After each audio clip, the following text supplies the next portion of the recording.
Hi everyone, my name is Umair Usman and I am the cognitive consultant. I help people manage their weight, anxiety, and improve their performance.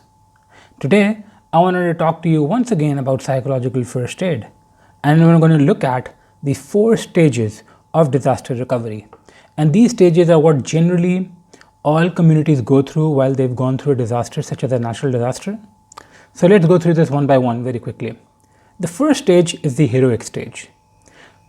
And this is right immediately in the aftermath of the disaster. So you can imagine that a village has been destroyed by a flood.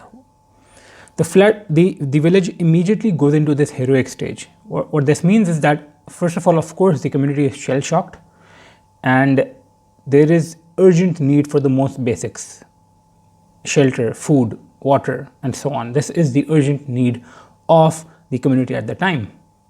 Emotions of grief are very high, trauma are very high. However, there's also a high sense of helping each other out. And we will see heroic behavior, sacrifices being taking place. So you will have people even risking their lives to help the lives of others. And this is very common in the heroic phase. At this point in time, the most important unit in the community are friends and family, as well as the first responders. So the friends and family have to stay together, stick together, help each other out. And of course, the first responders have to become a part of the social fabric as well in the beginning. Then phase 2 is honeymoon phase, which lasts up to approximately 6 months after the disaster. Over here, everybody is in a high of survival. Everybody is just happy to have made it. Everybody's in a high, and there are high expectations of help from government agencies, from aid agencies, recovery agencies, relief organizations. And all of these relief organizations and the government is probably getting a lot of praise by everyone from the media. And during this time, it is very easy to find help for those who have been through the disaster. It is easy to find help, it is easy to find volunteers, it is easy to find resources, because that village or that community has become the center of attention for a lot of people. And during this time, it is also very easy for organizations, relief organizations, to hire volunteers and so on, or to raise charity. During this time, new support groups should have emerged in the community as well, apart from the friends and family and the ones who responded in the very beginning. Phase 3, which can arise from 6 months to 2 years, is disillusionment. So what happens is that suddenly, after a few months or a few years, that community is not the center of attention of the media or the government agencies anymore. It is not the center of attention of even relief agencies anymore. Help and assistance basically is not so easy to come by for the community. The media has gone away, the aid agencies have gone away, they aren't the focus of the federal government as much as they used to be, and there is a high sense of bitterment, resentment, disappointment that arises within that community.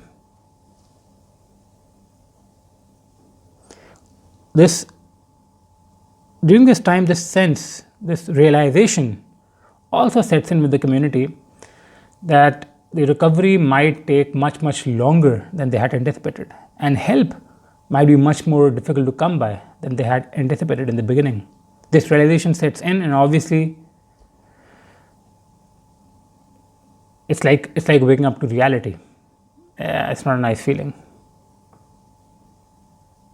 And during this time, even the feeling of shared community within the larger community, the feeling of connectedness of that community with the larger community might be lost as well. So they might feel alienated basically from the rest of the country or the village or whatever. Phase 4 is reconstruction, which can take many years. It can take many years. It can last up to many years. There's no definite answer. But it's a very slow part to recovery, and during this time, this is the most uninteresting part to the media. Media usually never covers it at all. There is no attention being paid. During this time, it is very important that whatever efforts are being made, they are seen by everyone. They are visible to everyone. They are communicated effectively. Because if they are not, we can see serious mental health issues arise, such as PTSD, throughout the community. Whatever is being done has to be communicated, has to be visible. And of course, during this time, everybody starts to realize that they have to be responsible for themselves, and they become responsible for themselves. They become responsible for themselves, and everybody starts to take responsibility for their own families, friends, children, whatever. However, if there was some kind of mishandling during the recovery process, if resources were not enough and so on, we can see deep depression also rising up within people as they lose their sense of control and sense of ability of affecting the world around them, which is possible.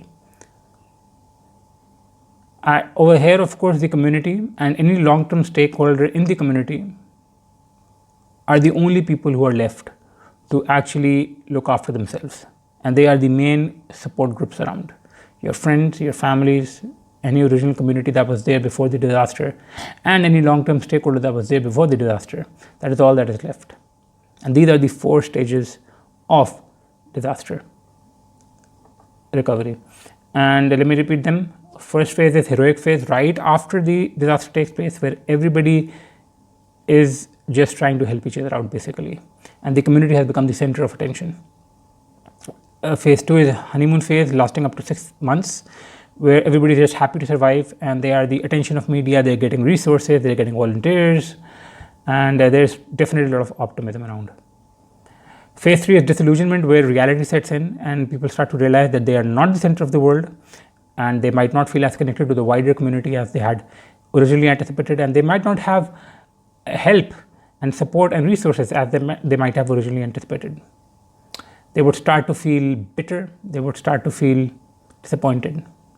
And phase 4 is reconstruction, where it becomes a reality, it becomes known that rehabilitation might take years, and because it might take years, it's going to be a long, slow process. And because it's going to be a long, slow process, it's important that everybody stays in communication, everybody knows what work is being done, and everybody becomes self-responsible.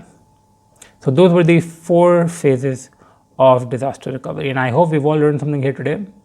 And I will keep on carrying this forward with psychological first aid, because during the first phase, heroic phase, the first few hours and days after the disaster, psychological first aid can be very useful, and we'll talk about it in the next video. This was Umair Usman, the cognitive consultant, and I will see you next time.